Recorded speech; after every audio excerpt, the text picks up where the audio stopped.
Buenas tardes, bienvenidos a todos a nuestro nuevo ciclo de conferencias. Si me permiten,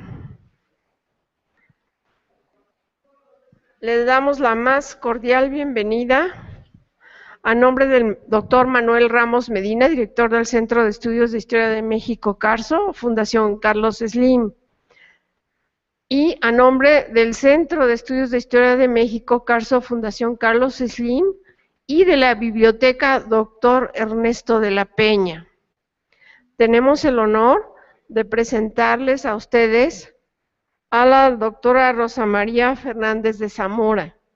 Ella es doctora en Bibliotecología y Estudios de la Información de la Universidad Nacional Autónoma de México en 2006. Actualmente es investigador, titular C, tiempo completo del Instituto de Investigaciones Bibliotecológicas y de la Información de la Universidad Nacional Autónoma de México de 1988. Es miembro del Sistema Nacional de Investigadores Nivel 2 del CONACYT, 1990. Ha sido coordinadora de la Biblioteca Nacional en 1990 y marzo del 2000 en abril 2004. Directora de Biblioteca del H. Congreso de la Unión de la Cámara de Diputados en 1992 a 1994. Directora de Investigación y Desarrollo de Recursos Humanos, Secretaría de Educación Pública, Dirección General de Bibliotecas, de 1983 a 1986. También ha tenido líneas de investigación en Patrimonio Bibliográfico y Documental en la Humanidad, especialmente de México, Memoria del Mundo de México, e Historia de la Imprenta y del Libro en México, e Historia de las Bibliotecas. Ha recibido diversas distinciones como miembro honorario 2009 del Colegio de Bibliotecólogos de Perú, Lima, y ha recibido la Medalla Alfonso Caso 2006 de posgrado de la Universidad Nacional. También la Medalla IFLA de 2004 y ha tenido un homenaje al bibliotecario de 2003 en la Feria Internacional del Libro de Guadalajara. Ha tenido diversas publicaciones como tesis universitarias, una tradición y un patrimonio en vilo de la UNAM en 2014 que está en proceso de publicación. También del patrimonio documental y de bibliotecología en México, Miradas Diversas, y los impresos mexicanos del siglo XVI, su presencia en el patrimonio cultural del nuevo siglo de la UNAM. También ha dirigido tesis de doctorado, maestría y licenciatura y participado en asociaciones de la especialidad nacionales y extranjeras. Actualmente es presidenta del Comité Mexicano Memoria del Mundo de la UNESCO y miembro del Comité Regional de América Latina y el Caribe para el programa Memoria del Mundo de la UNESCO y es asesora también. Si son tan amables, en esta ocasión ella nos va a presentar el tema sobre la imprenta en México del siglo XVI, Orgullo de América. Y antes de que ella presente esta ponencia, me permito informarles que el próximo miércoles, día 24, se va a presentar aquí el libro El Hijo de la Sombra, de la autora Verónica González Laporte. Y la presentación estará a cargo del licenciado Rodrigo Fernández Chedraui, editor Las Ánimas, de la doctora Patricia Galeana, el maestro Pavel Granados, la maestra Guadalupe Loaesa, la doctora Erika Pani, bajo la moderación del doctor Manuel Ramos Medina. Repito, aquí en el Centro de Estudios, el 24 de septiembre próximo a las 7 horas. Muchas gracias. Sí, a las 7.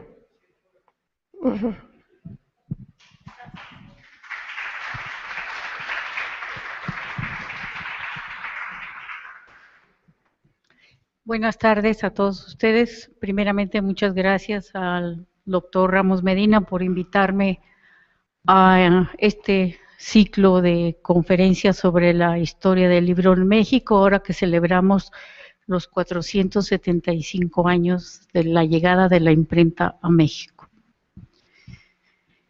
Como ustedes pueden ver en la imagen, es el título que por cierto dio el doctor Ramos Medina. Me gustó, porque debemos estar muy orgullosos de lo que del desarrollo de la imprenta en nuestro país, como vamos a ver. Pero quisiera que vieran lo que dice después de mi nombre, en la muy grande, insigne y muy leal Ciudad de México, que son los títulos de nobleza que los reyes le dieron a la Ciudad de México durante la época novohispana. Estos títulos a la Ciudad de México no se auto-otorgaban, se ganaban. En primera hay que recordar que cuando llegaron los españoles, ellos no fundaron la Ciudad de México Tenochtitlan, consideraron que ya era una ciudad y la consideraron ciudad. Y pues en adelante ya sabemos nuestra historia, cómo fue creciendo esta maravillosa ciudad a la que pues la queremos mucho y en otros momentos no mucho, pero la ciudad no tiene la culpa, sino nosotros somos los que hemos hecho que creciera más de la cuenta, ¿no? Pero estos títulos de la ciudad otorgados por los reyes Carlos V, Felipe II, señalan la grandeza y de esta gran ciudad que habitamos, y vamos a ver cómo ha sido la capital cultural de América realmente desde el desde antes de la llegada de los españoles, porque fue el único lugar en donde hubo documentos, porque en Perú no los hubo estas donde hacían sus nuditos y sus cuentitos, pero documentos como nuestros códices solo en lo que fue México Tenochtitlan antes de la llegada de los españoles.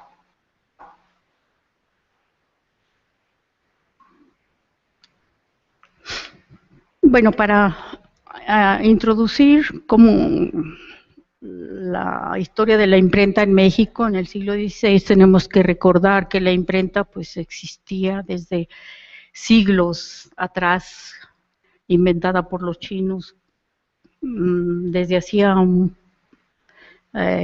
muchísimo tiempo, pero no era de tipos móviles, sino que eran planchas y entonces de madera que se desgastaban y solo servían para publicar pues páginas exclusivas de un texto. Y entonces la producción era realmente difícil y muy lenta. Por otro lado, sabemos que el ser humano siempre ha manifestado su deseo de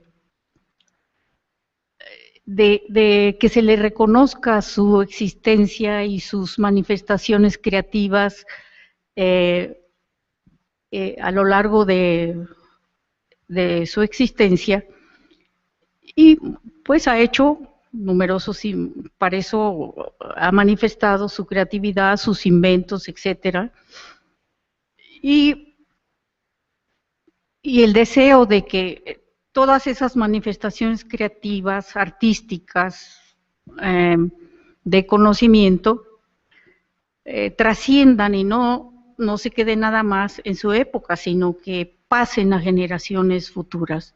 Entonces surge la escritura, surgen los libros, primero los jeroglíficos, etcétera, luego la escritura como la conocemos, los libros, los manuscritos, y en el siglo XV, Johannes Gutenberg, pues viendo la necesidad de producir textos más rápidamente y con mayor facilidad, hace esta revolución de la imprenta con los tipos móviles y metálicos que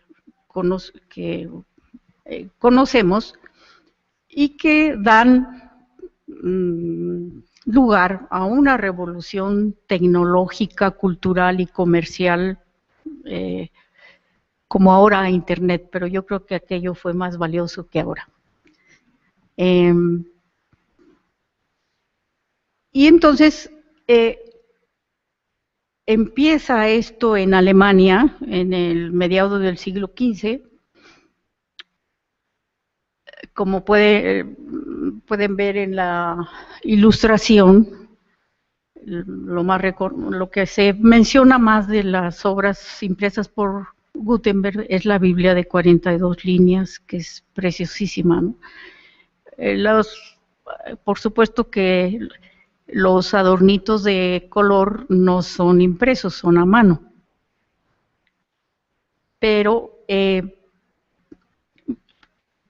¿por qué la Biblia? Pues porque la Biblia era de los libros más solicitados y más populares en aquellas épocas, y creo, me parece que en muchas épocas de la historia cultural nuestra. Cuando aparece la imprenta, esta imprenta de tipos móviles, en que ya los libros, en lugar de que un manuscrito se hiciera y durara, se tardaran en hacerlo 6 meses o quizá más, en un día se podían imprimir varios libros. Es un cambio radical que va a incidir en toda la vida cultural, tecnológica, comercial de aquellas épocas. Fermín de los Reyes, un historiador, señala atinadamente que la imprenta interviene en 2 tipos de factores, los comerciales y los ideológicos, cada uno de ellos regidos por usos o normas.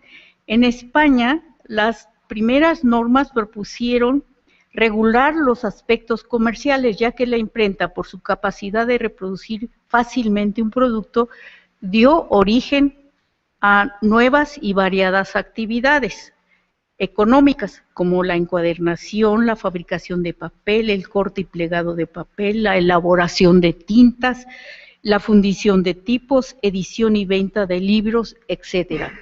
No quiere decir que no existía la encuadernación o la fabricación de papel, pero ante la facilidad y la de producir muchos libros, pues se demandaba que todas estas actividades se mejoraran notoriamente en cuanto a producción.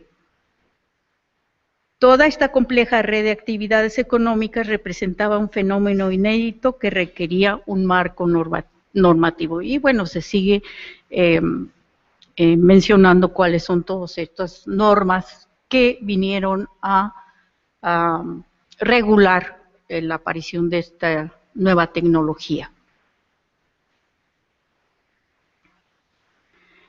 Sabemos que empezó entonces en Alemania, y los primeros impresores y los primeros trabajadores de imprenta, los hacedores de tipos, pues eran de este país. En España llega la imprenta en 1474 y empiezan a producirse numerosos libros.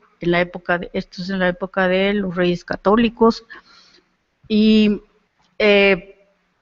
también empiezan a introducir ciertas normas que regularan la producción, porque veían también en estos libros que tanto los que se imprimían en España como los que llegaban del extranjero, pues un peligro para el cristianismo en España. Acuérdense que en esas épocas, pues, la Iglesia tenía mucho poder.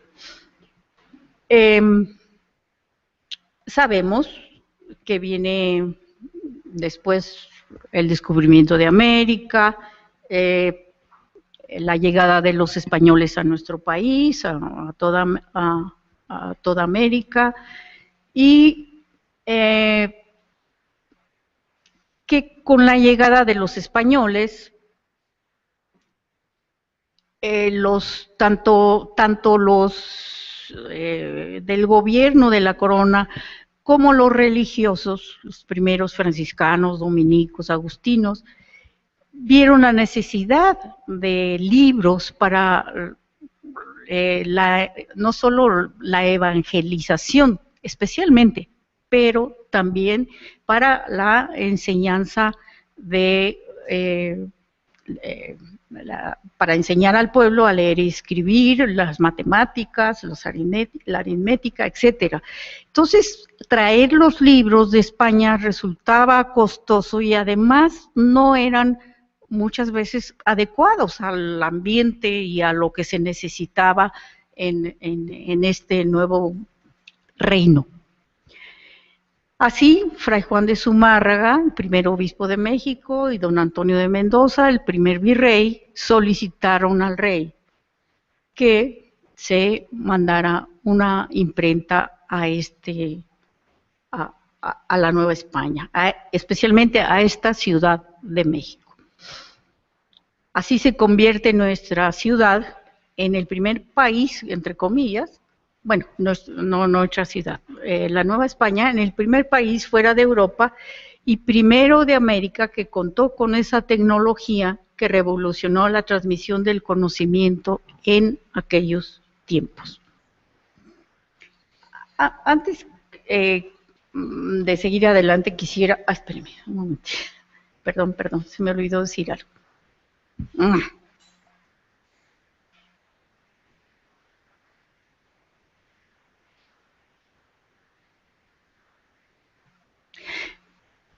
Si ustedes ven este libro de Gutenberg y otros impresos en el siglo XV, ¿qué era lo que pretendían al imprimirlos?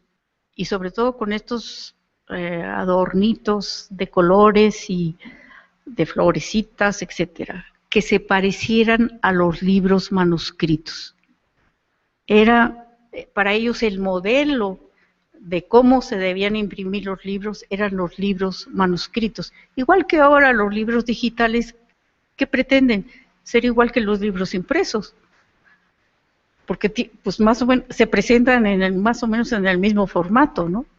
Pero este puede ser un libro manuscrito, porque ese era el modelo a seguir.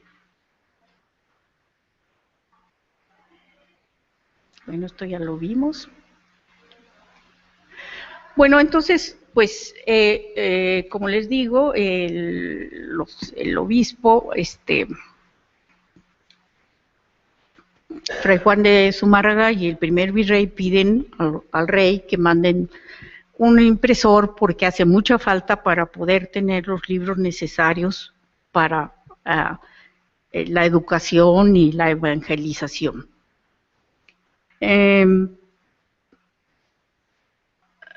Así llega el primer impresor con el que se comunican es con Juan Kronberger, un impresor de Sevilla, que tenía como ayudante a Juan Pablos.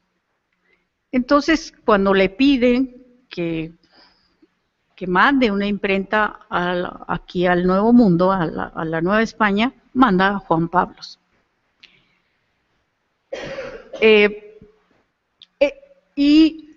Como ustedes pueden ver, llega la imprenta en 1539 y Juan Pablos trabaja hasta 1542 con el nombre de Juan Kronberger, porque ese fue el trato, de que él venía, pero los libros debían llevar el nombre de Kronberger como impresor. Como ustedes pueden ver, hubo 11 impresores en el siglo XVI. eh, tal vez el más reconocido como un gran impresor artístico que imprimió obras verdaderamente muy sobresalientes, fue Antonio de Espinosa, el único español, porque los demás no eran españoles. Juan Pablo era italiano, Kronberger, bueno, Kronberger en primera nunca vino a México, tenía negocios en México, pero nunca vino.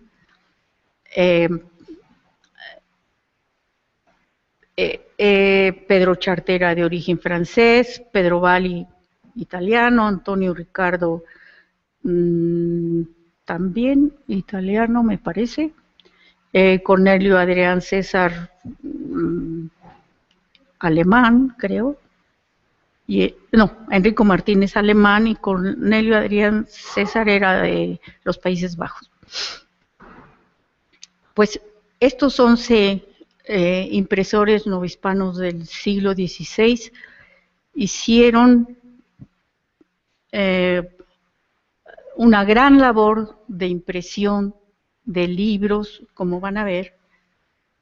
Es una pintura que existe de Alba de la Canal, en el que representa a Juan Pablos, aquí, con Fray Juan Zumárraga, el virrey de Mendoza. Acá está Esteban, me parece que se llamaba, el tipógrafo, la Jerónima, o sea, la esposa de Juan Pablos, y Pedro el esclavo. De todo esto se habla en un contrato que hace Juan Pablos con Kronberger para venir a México.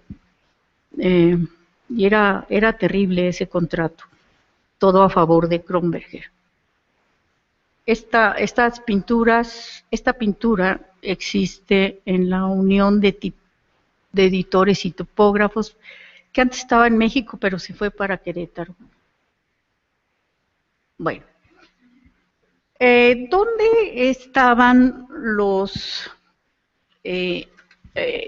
ubicados los impresores del siglo XVI? Bueno, los principales.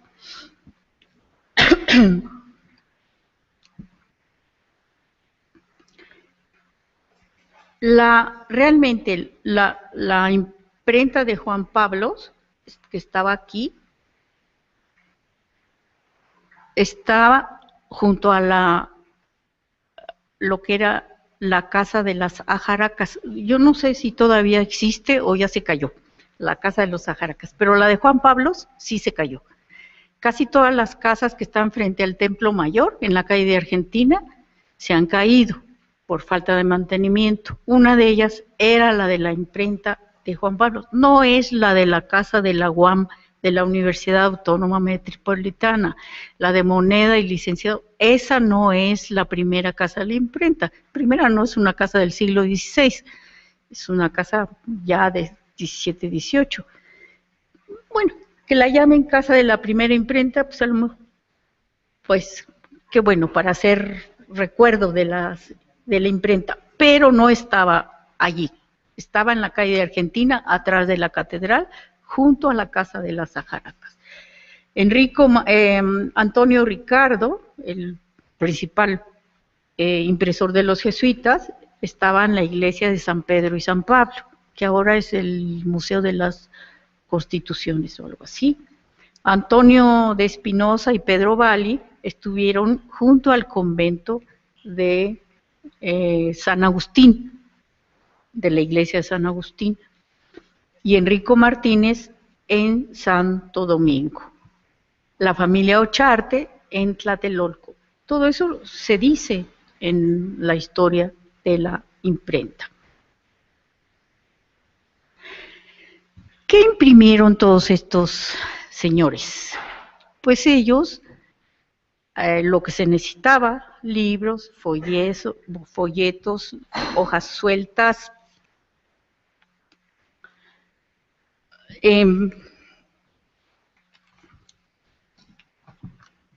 Bueno, los libros de eso voy a hablar especialmente, y de las tesis también, libros y folletos.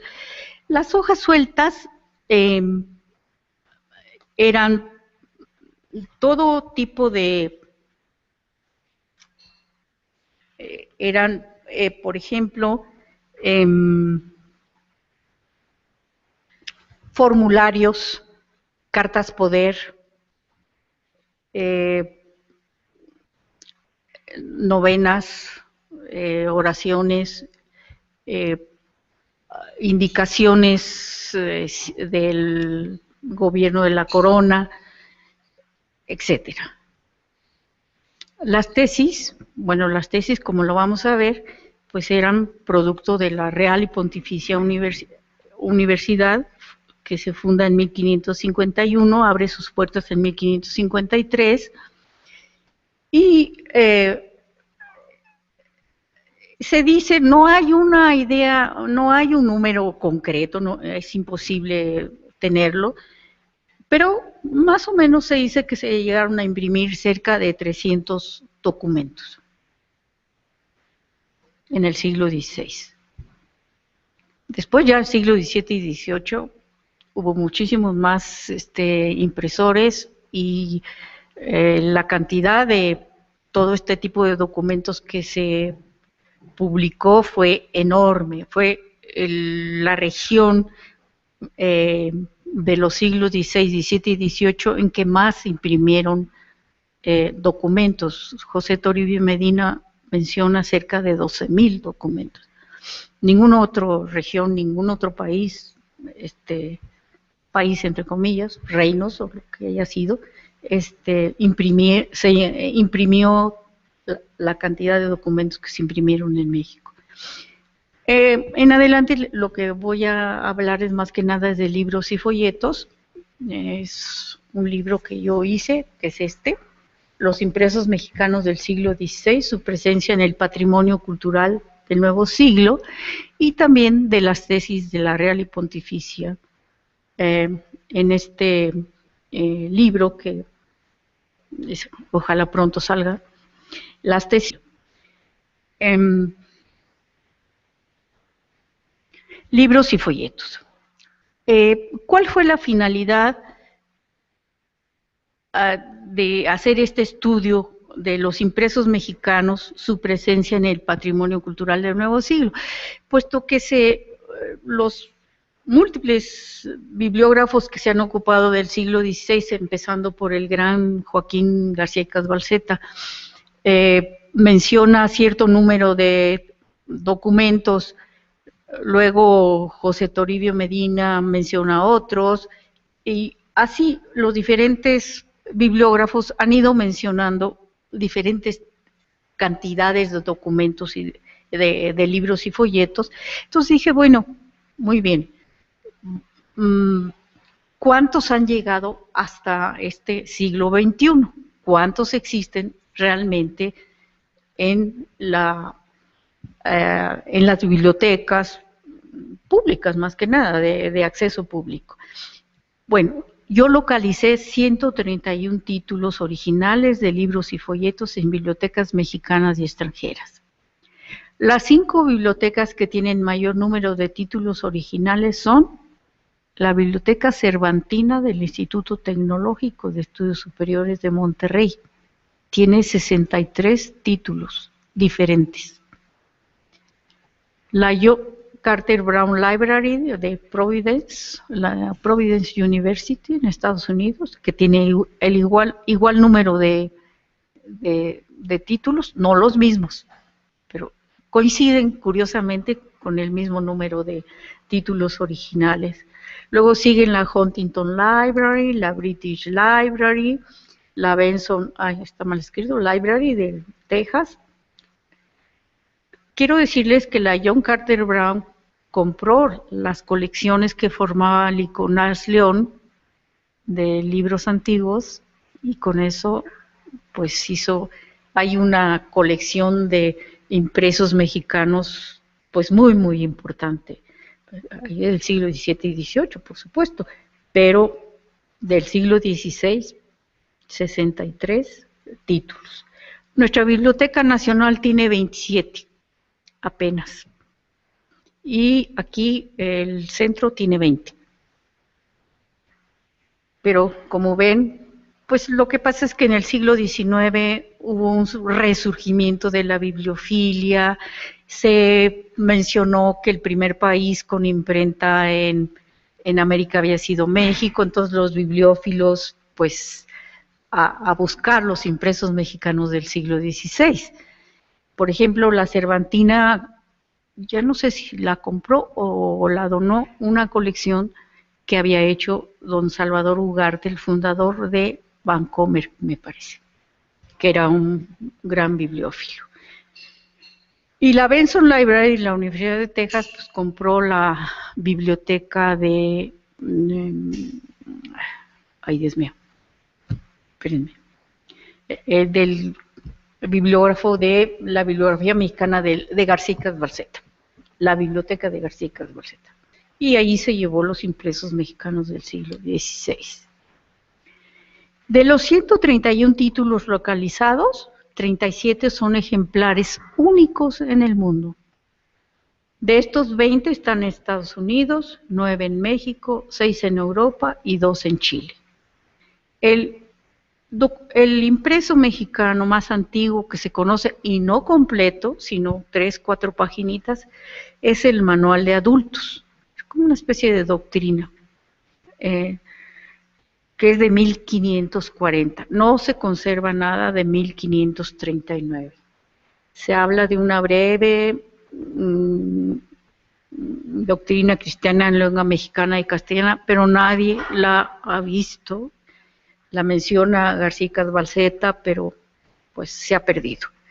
Entonces, lo más antiguo que se conoce es de 1540. ¿Y por qué se ubica como un impreso mexicano? Por el colofón.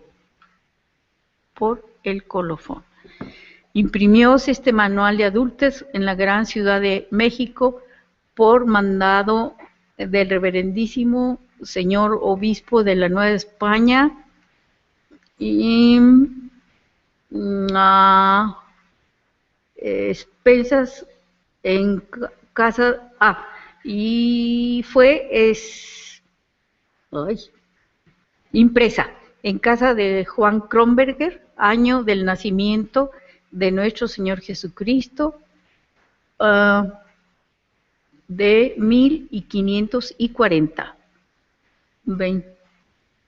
al 13 días del mes de diciembre. Por eso se conoce que este es un impreso mexicano. Los colofones son importantísimos, dan mucha información. Y solo existen 3, 4 hojitas en la Biblioteca Nacional de España. Estos también son ejemplares únicos. Esta es una doctrina cristiana breve, traducida por Alonso de Molina, fue impresa en 1546, es lo único que se conserva en la Hispanic Society of America. Los emblemas de Alciato, mandados imprimir por los jesuitas, se conservan en la British Library. La Benson Library, la de la Universidad de Texas, tiene estos bellos impresos, el sumario de las indulgencias y perdones concedidos a las cofradías de Pedro Valli, y el Psalterium Antiphonarium Santo, que son los cantos que debían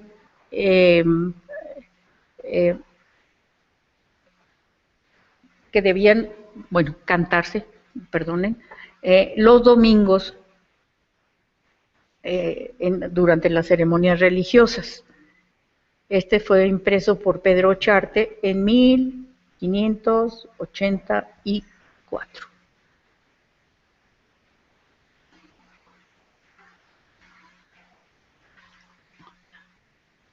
En la Universidad Iberoamericana conserva este bellísimo impreso, premática en que se da orden y forma que se ha de tener y guardar en los tratamientos y cortesías de palabra y por escrito, y en traer coroneles y ponerlos en cualquier partes y lugares. Con licencia en México por Enrico Martínez, año de 1600.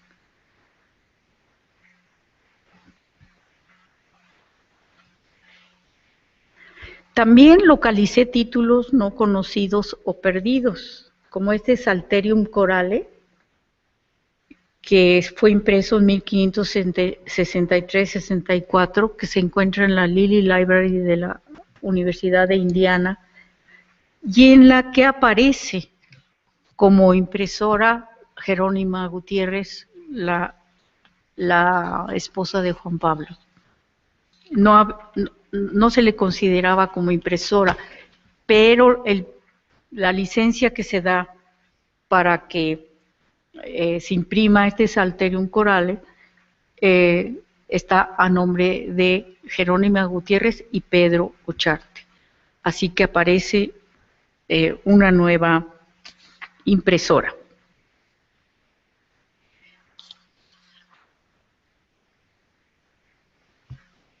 Hay que decir también y recordar que para imprimir los libros, no solamente en el siglo XVI, sino durante toda la colonia, hasta que aparece la Constitución de Cádiz, no se podía imprimir libremente.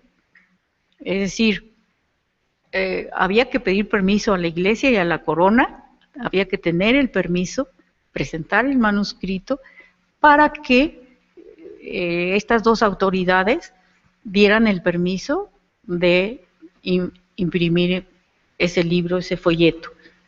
Y entonces, y había de constar en las páginas preliminares. Pues esto se instituyó desde antes de que llegara la imprenta a México, pero cuando llega, pues ya venía con estas normas.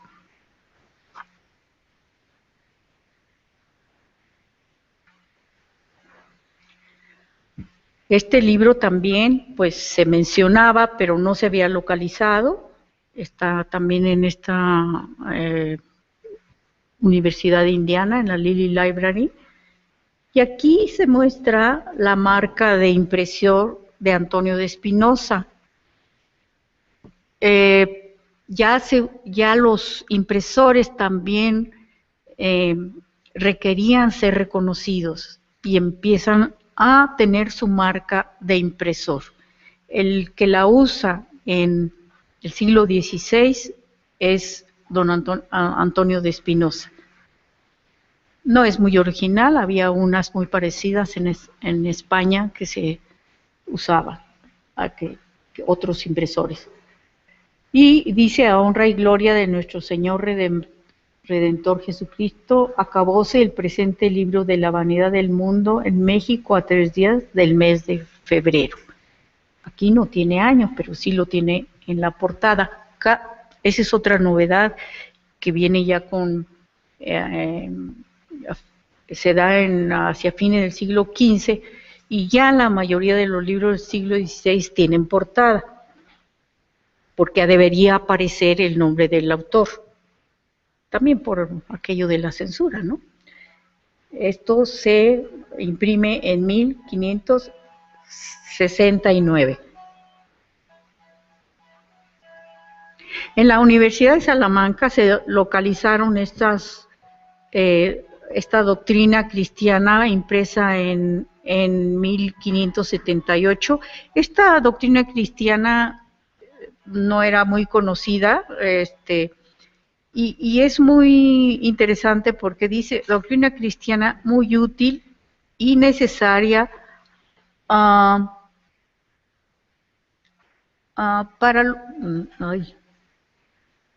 ya no veo lo que dice aquí, para los españoles como para los naturales, en lengua mexicana y castellana.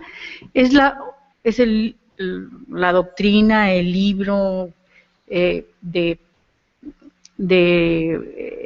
el que se menciona que es tanto para mexicanos como para españoles. Es el único en el que se menciona esto. Y la vida de San Francisco es la única vida de santos que se imprime en el siglo XVI. Uno creería que imprimir un montón de vidas de santos, pues no, solo se imprimió la vida de San Francisco en 1577. De los libros y folletos que se localizaron, responden a la autoría de 60 personas, o sea, 60 autores. De ellos, 8 son mexicanos y 42 europeos. 48 religiosos y 12 laicos. Aquí tienen a Agustín Farfán. Él fue el autor de un libro de medicina. El Tratado Breve de Anatomía y Cirugía. El primer libro de medicina es la Opera Medicinale y se imprime en 1570. Se imprime en latín. Pero ya los otros libros, este es el tercer libro que se imprime en el año de 1578, creo, más o menos, ya se imprimen en español. Se llegaron a imprimir 5 libros de medicina.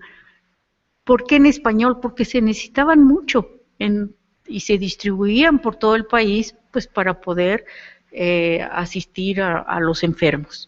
Y sobre todo, pues estando en español, eran más accesibles, o en castellano, como se dice, a toda la gente para ver con qué se podía curar algún malestar.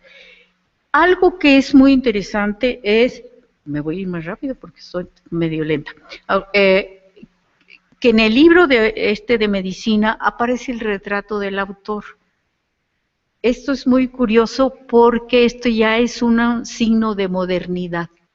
Esto viene del Renacimiento.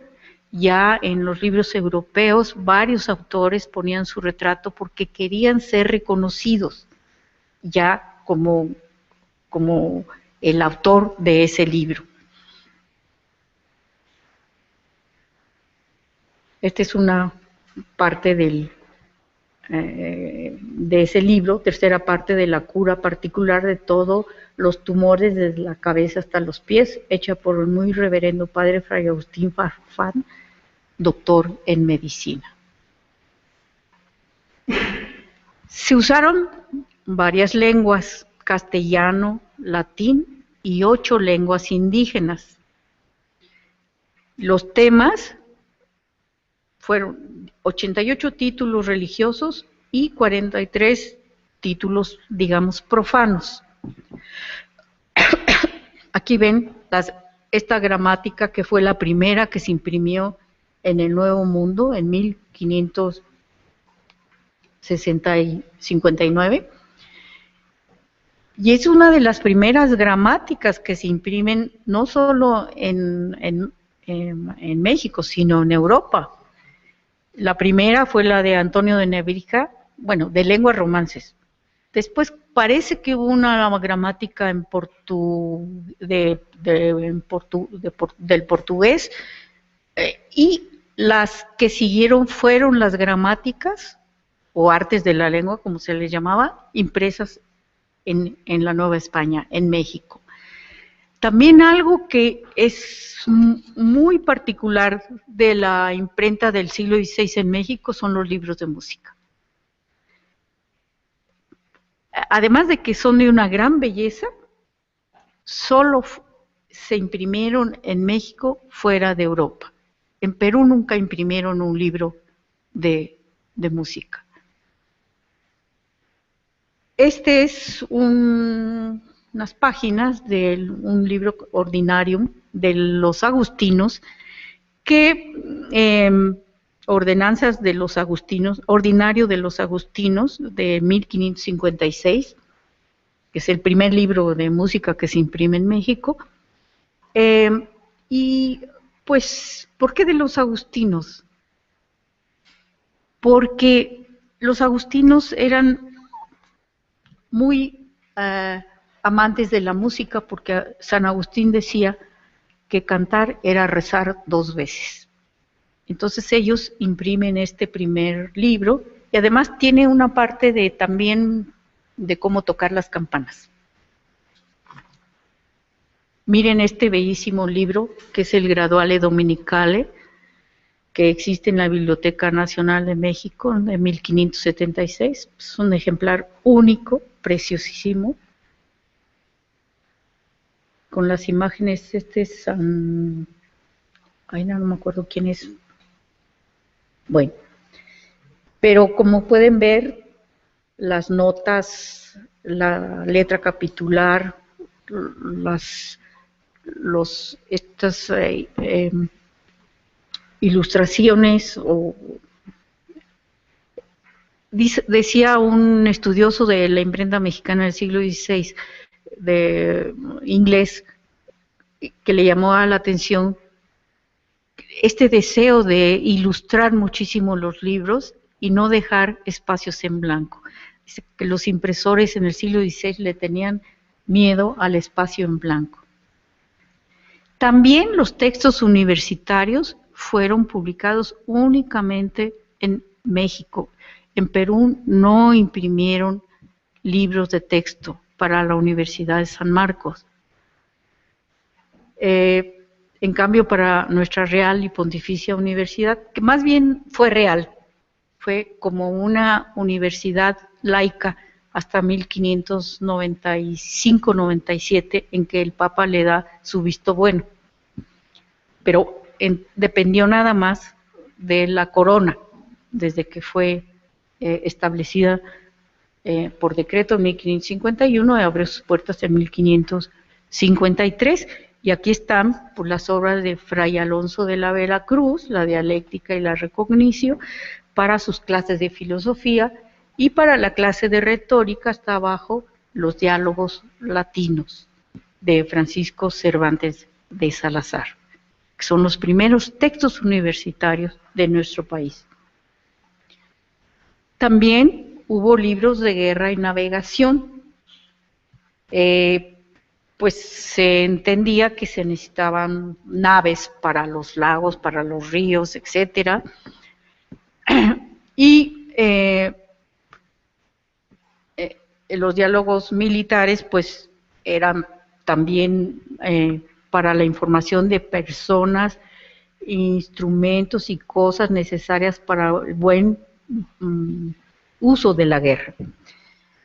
Y en forma de diálogo, se usaba mucho la forma de diálogo para los libros, para la... hay muchos libros en forma de diálogo. Y las naves, por supuesto, como les decía, había que fabricar naves, y está llena de ilustraciones estos libros. Artes y vocabularios. Las artes, o sea, las gramáticas, en lenguas indígenas fueron impresos en México por vez primera y sirvieron de modelo para impresos de otros lugares, como para Perú y como para Filipinas después. Este es un vocabulario, dice, aquí comienza un vocabulario en lengua mexicana, castellana y mexicana, compuesto por el muy reverendo padre Fray Alonso de Molina, que escribió muchísimos libros, Fray Alonso de Molina, y fueron, como les decía, después de la gramática de Nebrija y de una gramática portuguesa, los primeros libros de gramática que se imprimen en el mundo, antes que lenguas francesas, que lenguas italianas, etcétera. Se comprobó la creatividad artística de los impresores, especialmente de Antonio de Espinosa, por la estructura de los impresos y los grabados utilizados.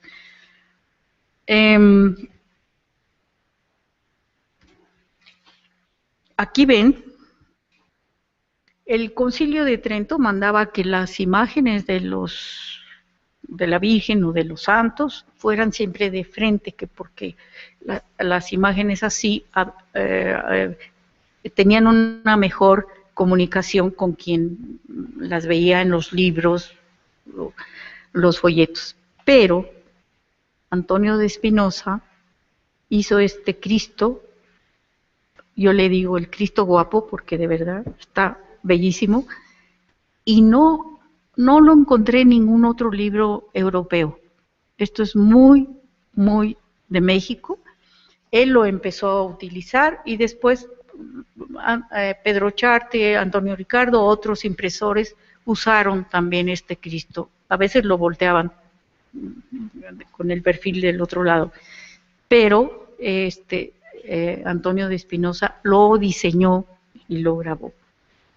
Lo mismo este sombrero cardenalicio y con el escudo del obispo Montúfar, que es muy bello, se imprimió también en México, que son las constituciones del arzobispado y provincia de la muy insigne y muy leal ciudad de Tenochtitlan, México, de la Nueva España. Vean qué belleza de portada del libro. Los capitulares y los colofones que tienen los libros también son, aquí ven los colofones, que es cuando se da, vean cómo dice el colofón, a la honra y gloria de nuestro Señor Jesucristo y de su verdadera Madre, la Virgen María. Aquí se acaba el vocabulario en lengua michoacana y castellana, hecho y compilado por un muy reverendo padre Fray Maturino Gilberti, del seráfico padre San Francisco. Fue impreso en casa de Juan Pablo Brezano, con licencia del ilustrísimo señor don Luis de Velasco, virrey y capitán general de esta Nueva España, por su majestad, y asimismo con la licencia del muy ministro y reverendísimo señor don Antonio Montúfar, arzobispo de la muy grande, insigne y muy leal Ciudad de México. Acabóse de imprimir a 7 días del mes de septiembre de 1559 años.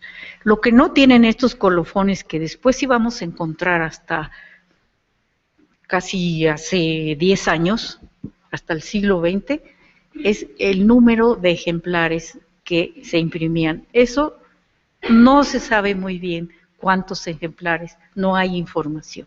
Casi en toda la colonia, salvo unos cuantos títulos, se sabe los ejemplares que se imprimieron, pero los colofones no lo incluían. Siglo XX eso era obligatorio, poner el número de ejemplares que se imprimían. Ahora ya no. Miren, esta es una bellísima capitular firmada.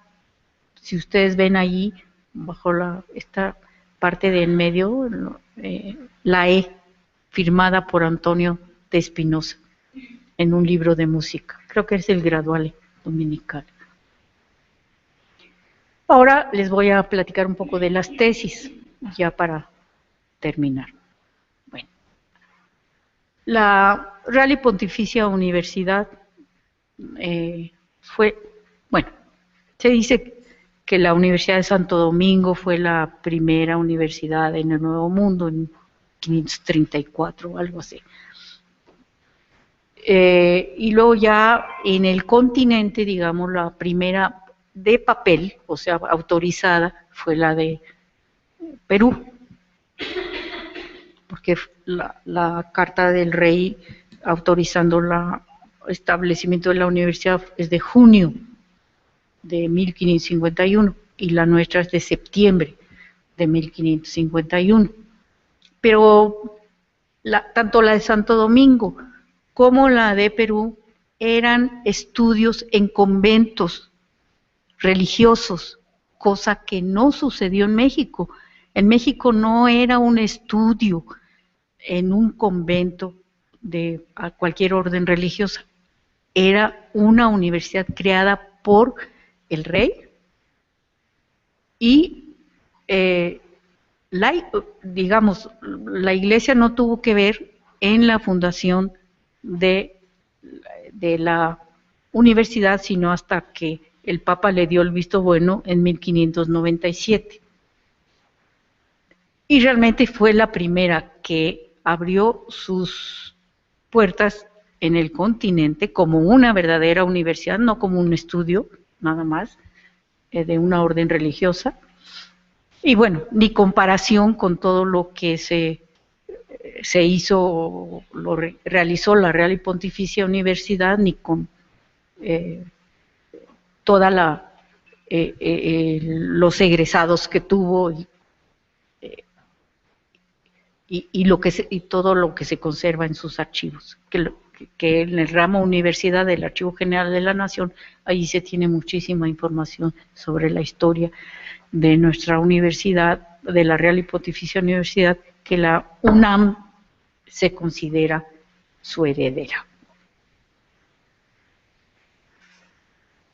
Herencia de la Universidad Novohispana. Los grados que otorga la universidad en aquellos años, desde que se originan las universidades, pero bueno, hablemos de los grados que se daban en la Universidad de Salamanca, que era bajo los estatutos que regían a la Real Universidad en el siglo XVI, se daban los grados de bachiller, licenciado, maestro y doctor. Los mismos, salvo el bachiller, los otros 3 son los que siguen dando las universidades, nuestra universidad en especial. Las tesis y el examen público. Para recibir un título había que presentar unas hipótesis, ¿sí? O sea, tesis que se tenían que defender públicamente, y estas debían darse a conocer, estos actos, pegando las invitaciones a este acto en las puertas de las iglesias y de la universidad, para que asistiera el público a los exámenes para obtener un grado. También se pagaba el examen, o sea, a todos los maestros se les daba sus propinas, igual que ahora nos dan nuestras propinas cuando asistimos a algún examen. El orden de los maestros por antigüedad, que en muchas facultades de la Universidad Nacional se sigue respetando. El más antiguo era el presidente del jurado, y el más nuevo era el secretario. En aquel tiempo dicen que era el que tenía las llaves y era el que abría y cerraba la puerta para que entraran o salieran las personas, y claro, también el que escribía las actas, ¿no? De los exámenes. Todo esto se conserva maravillosamente en el Archivo General de la Nación. Y luego también la votación, esto que se usa ya terminamos. ¿Nos permiten un momento? Pues pueden salir ustedes mientras deliberamos si aprobamos o no al tesista, ¿no? Igual, y si se aprobaba con A y si se reprobaba con R. Y luego el juramento, que también desde aquellos tiempos se hacía. Los juramentos que se hacían en la época de la colonia pues eran muy especiales, porque sí, se juraba creer en la Santísima Virgen, Inmaculada Concepción y demás. Ahora, pues, juramos ser buenos profesionistas o universitarios. Y luego el festejo, que al principio el festejo empezaba casi en el examen, porque le tenían que estar llevando comida a los jurados, porque a veces los exámenes eran muy largos, y sus vinos y etcétera. Pero todo esto, tal como lo celebramos ahora, viene desde la Real Universidad del siglo XVI. Los impresos llamados tesis eran anuncios o invitaciones a los actos académicos que debían ser públicos. Los ejercicios se les llama tesis lo que se conserva en el Archivo General de la Nación, pero no todas son documentos para obtener un grado. Algunos eran ejercicios de repetición que tenían que hacer para poder aprobar una materia, igual que ahora, ¿no? Ejercicios de relexio también, muy bien, no sé cuál es la diferencia, pero bueno, son ejercicios para poder aprobar materias. Los codlibetos, eso sí era para los estudiantes de teología, que tenían que probar 5 o 6 conclusiones verdaderas y 5 falsas, una cosa así, y se les llamaba codlibetos, y las conclusiones o asercio para un grado. Eso sí son las tesis verdaderas. Casi todas están en latín, porque el idioma de la universidad era el latín. Esta es una tesis. Como ven, era una sola hojita con la conclusión única, o sea, con la hipótesis, a diferencia de las 1000 páginas o 500 que ahora hacemos, ¿no? Era, realmente si volviéramos a los comienzos, ahorrábamos mucho papel. En el Archivo General de la Nación se conservan 4120 tesis impresas de 1584 a 1856. Del siglo XVI, las 43 tesis impresas del archivo son únicas en el mundo. Yo me dediqué a investigar. Digo, si nuestras tesis se hacían por los estatutos de Salamanca que regían la Real Universidad, ¿cómo son las tesis de la Universidad de Salamanca? No conservan ninguna tesis del siglo XVI, ni Salamanca, ni Alcalá de Henares, ni la Sorbona. Del 17 en adelante la Sorbona tiene unos preciosas tesis, pero en España no hay una sola tesis. Entonces las nuestras son únicas. Verdaderamente deben ser reconocidas por la UNESCO como patrimonio, como memoria del mundo. Pero eso lo tendría que hacer el Archivo General de la Nación, que las tiene. Son 5 de doctorado, 11 de licenciatura, 4 ejercicios de repetición y otras de relectura, digamos, y 13 codlibetos. En sí, para obtener el grado, o sea, las tesis son 16. Estas son codlibetos, las conclusiones verdaderas y las falsas que había que discutir. Conclusión.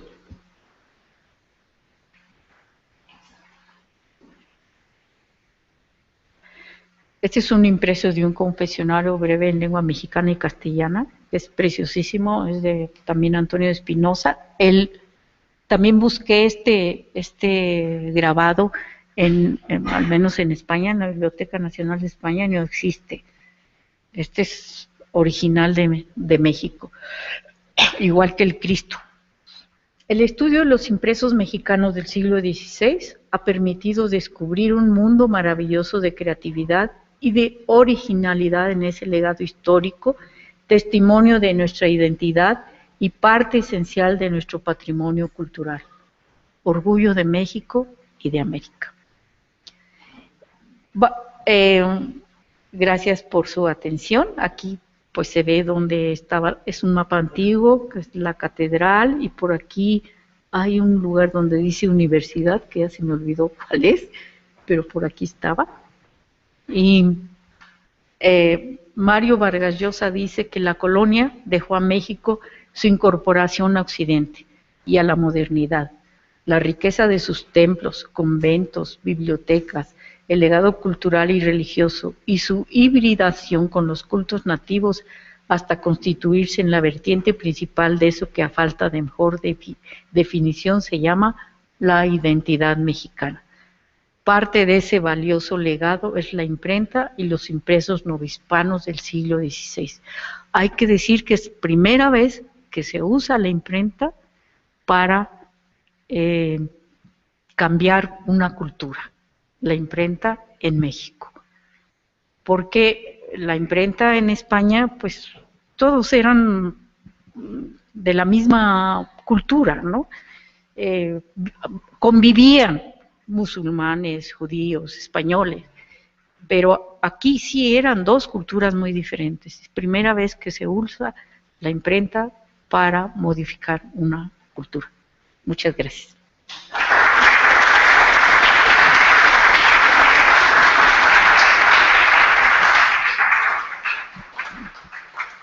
Pues si tuvieran alguna pregunta, y ojalá se las pueda contestar. Muchas gracias, doctora. Alguna vez leí una frase de los religiosos en México que decía: las cosas en su grandeza son superiores para salvarse de las miserias de los hombres. Después Humberto Eco, donde me deja también como un vacío, en su libro El nombre de la rosa, dice: porque es cosa de libros y no de miserias cotidianas. De manera que él refería a un texto donde aparecía un tal Atzo de Mel y nos refería pues toda la historia del nombre de la rosa. Habrá una que curiosamente dice que en Argentina encontró ese libro perdido, como el libro perdido de Aristóteles, que él también refiere. ¿Qué información ha encontrado o si ha habido alguna investigación al respecto? ¿De qué específicamente? No entendí. Es decir, Humberto Eco hablaba que una persona le había llevado un escrito de una tal abadía donde había una hermosa biblioteca. Entonces, de repente desapareció y en un viaje, si no mal recuerdo, se quedó con un dolor muy profundo. Entonces él viaja después a Argentina y encuentra ese mismo texto en Argentina, curiosamente. Pero quién sabe después si habrá alguna investigación al respecto. Como le decía, él refirió esa hermosa frase que decía: porque es cosa de libros y no de miserias cotidianas. La verdad, no conozco nada sobre esto. Realmente, discúlpeme, pero no sé si alguien del público lo... Antes cuando se empezaba muy extenso, solamente una persona se dedicaba a escribirlos, antes de Ah, sí. Los escribas. solamente uno se dedicaba a hacer todo el libro, participaba varios por una. De los impresores que nosotros, que nos pusieron ahorita, conservan los permisos que tienen de algunos. Y también, si en Perú si ellos no imprimieron libros, ¿quiénes se los suministraban a ellos? No, en Perú llegó la imprenta, nosotros le mandamos a Antonio Ricardo, de aquí se los mandamos en 1580, y el primer impreso peruano es una pragmática también, a una pragmática que se refiere al cambio del calendario, se adelantaron 10 días en 1582, y era la pragmática que mandaba el rey para decir a todos los pueblos de su reino que debían adelantar 10 días al calendario. Y ese es el primer impreso de Perú de 1584 y después es una Biblia, una doctrina, un libro religioso. Perú tuvo la imprenta desde 1584 con Antonio Ricardo, pero no imprimió gran cosa en el siglo XVI. Ya les llegó un poco tarde, ¿no? La imprenta, aunque se dice que la pidieron antes que nosotros, a nosotros nos las permitieron primero y después a ellos, porque sin la autorización del rey no se podía establecer una imprenta. Pero, ¿a qué se refería de los libros? ¿Esa era? Sí, no. Con respecto a los permisos de los impresores. Sí. No, los permisos aparecen en los libros impresos, porque sin esos permisos no podía ser publicado. Aparece siempre la autorización de la corona y de la iglesia, siempre, en lo que se llaman las páginas preliminares. No, son bellísimos las tesis que se conservan en el Archivo General de la Nación, y de verdad son únicas. yo cuando descubrí eso dije, bueno, tenemos unos tesoros increíbles, ¿no?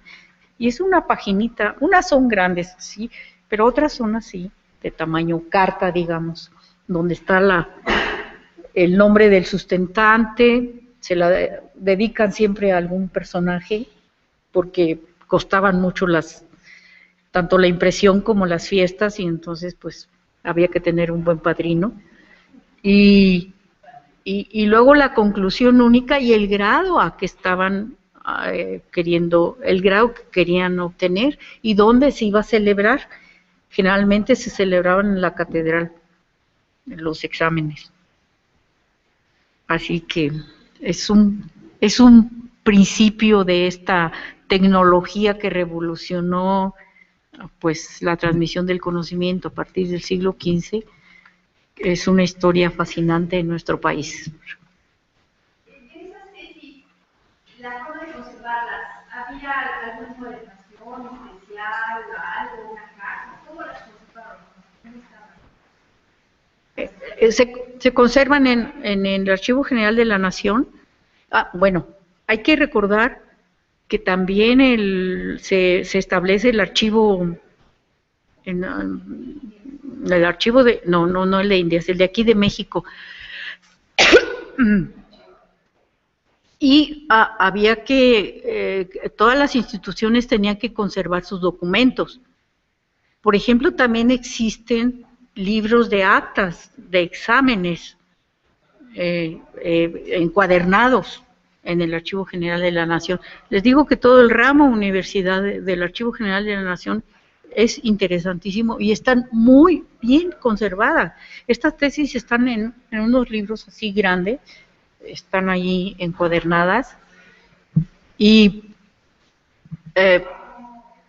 pues gracias a esto podemos saber lo que se hacía en aquellos tiempos. Cuando yo fui a la Universidad de Salamanca a querer ver las tesis, no, es que no se conservaban, dice, eran unas invitaciones, igual que hoy tiramos las invitaciones, pues en aquel tiempo se tiraban las invitaciones, o se reciclaban el papel también, pero no se guardaban. Tienen algunas en guardas, aquí, como guardas, pero son del siglo XVII y algunas del XVIII, pero tesis del XVI solo aquí, en este país. Así que debemos estar muy orgullosos, como le puso Manuel Medina al título de mi plática. ¿No sería que también en ese tiempo los libros eran algo así como un artículo de lujo? Porque hay que recordar que también cuando hace el códice, pero era un códice, no era un libro. No, por eso lo quiero. ¿No sería más bien un artículo que en ese momento un artículo de lujo para de trabajo? ¿De lujo? Hay muchos estudios, por ejemplo, Francisco Fernández del Castillo ha hecho una recopilación de todos los listados de libros que llegaban, porque se tenían que registrar a través de Veracruz en los barcos. Hay un libro que se llama Libros y libreros en el siglo XVI, y hay unas listas y listas de los libros que llegaban, que pedían los libreros o los mismos impresores, porque los impresores eran también, ellos se convertían en libreros, vendían los libros que imprimían y además traían libros de España para vender. Pero si vemos los listados que hay de lo que registra Fernández del Castillo, y también hay otro ya del siglo XVII, es un estudio de O'Gorman, y ahí aparecen, por ejemplo, los Quijotes de 1605 que llegaron a México para la librería X o para tal señor, y ahora en todo México no hay un Quijote del siglo XVI, de 1605. pero allí, claro que son listas muy rudimentarias, a veces, ¿y esto qué es? ¿Este libro a qué se refiere, no? No es autor, título, pie de imprenta, como estamos acostumbrados a identificar un texto, ¿no? A veces nada más era un título abreviado, o un González de Guevara, o sea, un González de Guevara es un libro de González de Guevara. ¿Qué libro? Pues quién sabe, ¿no? Pero bueno, al menos ya daban una pista. Pero ahí también hay muchos estudios de cómo también mucha gente particular adquiría los libros, eran no bibliófilos, sino los querían para leerlos, y había bibliotecas en familias, especialmente en instituciones civiles y en conventos, sí, que es lo que más conocemos, los libros que estaban, y sobre todo los libros que estaban en los conventos masculinos, curiosamente. Poco conocemos de los libros que estaban en los conventos femeninos. Hasta ahorita es poco lo que se conoce. Pero sí había un buen comercio de libros en el siglo XVI. Y seguramente no eran baratos, sí. Sí. Como ahora. Sí, estaba yo viendo allá afuera uno que me llamó la atención, 600 y tantos pesos. Dije, para otra ocasión. Bueno, pues muchísimas gracias.